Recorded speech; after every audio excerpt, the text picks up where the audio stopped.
On the road, based on Luke 24, verses 13 to 35.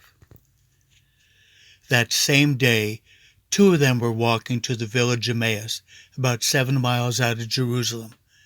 They were deep in conversation, going over all these things that had happened. In the middle of their talk and questions, Jesus came up and walked along with them, but they were not able to recognize who he was. He asked, "What's this you're discussing so intently as you walk along?"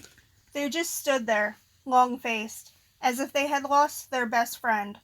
Then one of them, his name was Cleopas, said, "Are you the only one in Jerusalem who hasn't heard what's happened during the last few days?" Jesus said, "What has happened?" Then he said to them, "So thick-headed, so slow-hearted. Why can't you simply believe all that the prophets said? Don't you see that these things had to happen? That the Messiah had to suffer and only then enter into his glory?"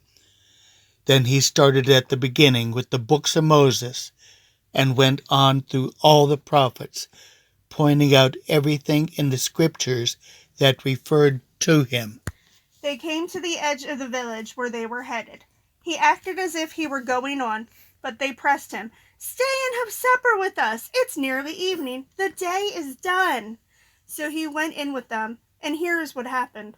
He sat down at the table with them. Taking the bread, he blessed and broke and gave it to them.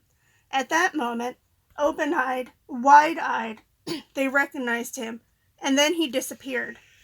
Back and forth they talked. Didn't we feel on fire as he conversed with us on the road, as he opened up the scriptures for us?